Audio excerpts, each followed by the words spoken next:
नमस्कार, स्वागत है आपका एक बार फिर से हमारे खास कार्यक्रम में और मैं हूं आपके साथ गौरव राजेंद्र। आज हम इस शो में बात करेंगे पाम तेल के बारे में। दरअसल उद्योग के 5 अधिकारियों ने कहा है कि मई में भारत का पाम तेल निर्यात 7 महीनों में सबसे अधिक था और अप्रैल में 15% ऊपर था, क्योंकि देश ने मलेशिया, थाईलैंड और पापुआ न्यूगिनी से अधिक कमोडिटी की सोर्सिंग करके इंडोनेशियाई निर्यात पर अंकुश लगाया। विश्व में वनस्पति तेल के सबसे बड़े आयातक भारत द्वारा अधिक खरीद से मलेशियाई पाम तेल की कीमतों को समर्थन मिल सकता है, जो रिकॉर्ड ऊंचाई के करीब कारोबार कर रहे हैं। आपको बता दें कि 5 डीलरों के अनुमान के अनुसार भारत ने मई में 6,60,000 टन पाम तेल ऑयल आयात किया है। क्या कुछ खबर है, देखिए इस रिपोर्ट में। वनस्पति तेल ब्रोकरेज और कंसल्टेंसी सनविन ग्रुप के एक मुख्य कार्यकारी संदीप बाजोरिया ने कहा कि इंडोनेशिया से भारत आयात मई में गिर गया, लेकिन रिफाइनर मलेशिया, थाईलैंड और पापुआ न्यू गिनी से अधिक खरीदने में कामयाब रहे। दुनिया के सबसे बड़े पाम तेल उत्पादक और निर्यातक इंडोनेशिया ने 28 अप्रैल को घरेलू स्तर पर बढ़ती कीमतों को नियंत्रित करने के लिए उत्पाद के निर्यात को रोक दिया। जकार्ता ने 23 मई से निर्यात को फिर से शुरू करने की अनुमति दी।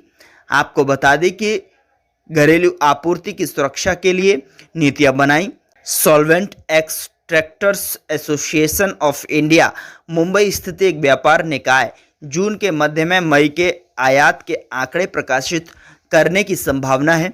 एक वरिष्ठ सरकारी अधिकारी ने नाम जाहिर न करने की शर्त पर बताया कि मई में भारत का सोया तेल आयात बढ़कर 3,52,614 टन हो गया, और जो कि अप्रैल में 3,15,853 टन था। आने वाले महीने में देश का सोया तेल आयात तेजी से बढ़ सकता है, क्योंकि नई दिल्ली ने 20 लाख टन जिन्स के शुल्क मुक्त आयात की अनुमति दी है। एक वैश्विक व्यापारिक फर्म के मुंबई स्थित एक डीलर ने कहा कि सरकारी अधिकारी ने कहा है कि सूरजमुखी तेल का आयात मई में बढ़कर 1,23,970 टन हो गया, जो एक महीने पहले 67,788 टन था। भारत मुख्य रूप से अर्जेंटीना और ब्राजील से सोया तेल और यूक्रेन और रूस से सूरजमुखी तेल खरीदता है। डीलर ने कहा कि यूक्रेन से सन ऑयल शिपमेंट बंद हो गया है। भारत रूस से अधिक आयात करने की कोशिश कर रहा है। बाद लगभग 3,02,000 टन ताड़ के तेल निर्यात परमिट जारी किए गए हैं। वरिष्ठ मंत्री लुहुत पंडितजैतन ने रविवार को किसानों और निर्यातकों को आश्वस्त करते हुए कहा कि अधिकारी परमिट प्रक्रिया को तेज करेंगे। दुनिया के सबसे बड़े ताड़ के तेल उत्पादक ने 28 अप्रैल को तेल के निर्यात को रोक दिया, जिसका उपयोग वह खाना पकाने के लिए करता है। घर पर बढ़ती कीमतों को नियंत्रित करने के प्रयासों में सरकार ने 23 मई से निर्यात को फिर से शुरू करने की अनुमति दी, लेकिन घरेलू आपूर्ति की सुरक्षा के लिए नीतियां बनाई, जिसमें तथाकथित घरेलू बाजार दायित्व डीएमओ भी शामिल है, जिसके तहत उत्पादकों को पहले अपने उत्पादों का एक हिस्सा घर पर बेचना होगा। उद्योग समूह और व्यापारियों ने कहा कि नीतिगत बदलाव लाल फीताशाही और निर्यात परमिट जारी करने में धीमी गति से हुए, जिससे प्रतिद्वंदी मलेशिया से कमजोर उत्पादन के बीच वैश्विक ताड़ के तेल की कीमतों को उच्च बनाए रखने में मदद मिली। साथ ही आपको बता दें कि इंडोनेशिया पाम ऑयल एसोसिएशन के एक अधिकारी ने शुक्रवार को कहा कि कई पाम ऑयल मिलों ने निर्यात में कमी करने के कारण किसानों से ताड़ के फल खरीदना बंद कर दिया है, जबकि किसानों ने शिकायत की कि फलों की कीमत में गिरावट के बाद प्रतिबंध से पहले देखे गए स्तरों पर अभी तक सुधार नहीं हुआ है, लगभग 75%। साथ ही लोहत ने कहा कि अगर हमें लगता है कि किसान स्तर पर ताड़ के तेल के फलों की कीमतें अभी भी बहुत कम हैं, तो तेजी के उपाय किए जाएंगे।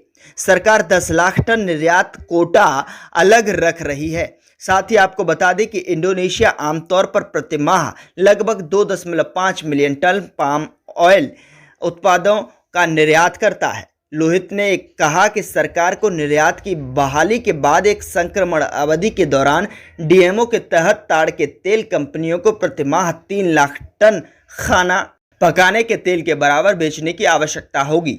उसी ब्रीफिंग में इंडोनेशिया के आर्थिक मंत्रालय के अधिकारी मुज़दालिफा मचमुद ने कहा कि सरकार ने निर्यात लेवी के संबंध में एक समायोजन किया है और परिवर्तनों की वर्तनी वाला एक नियम जल्द ही जारी किया जाएगा।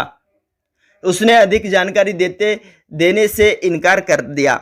इंडोनेशिया वर्तमान में कच्चे पाम तेल के निर्यात के लिए अधिकतम $200 प्रति टन निर्यात कर के शीर्ष पर अधिकतम 375 प्रति टन लेवी लगाता है। अधिक ऑनशोर बिक्री को प्रोत्साहित करने के प्रयासों में मार्च में लेवी सीलिंग बढ़ा दी गई थी।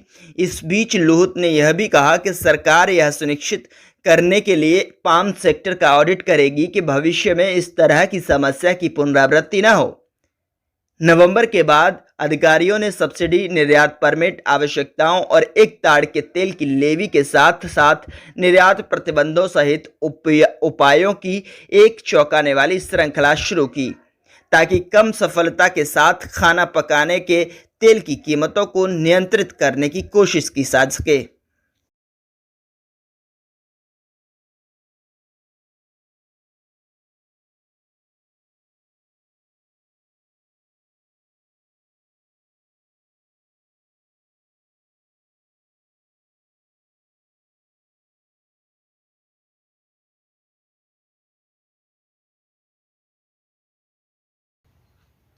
फिलहाल इस शो में इतना ही। अगले शो में फिर मुलाकात होगी एक नए मुद्दे के साथ, एक नई खबर के साथ। तब तक के लिए आप अपना ख्याल रखिए और देखते रहिए अजय एस्ट्रो मनी गुरु। नमस्कार।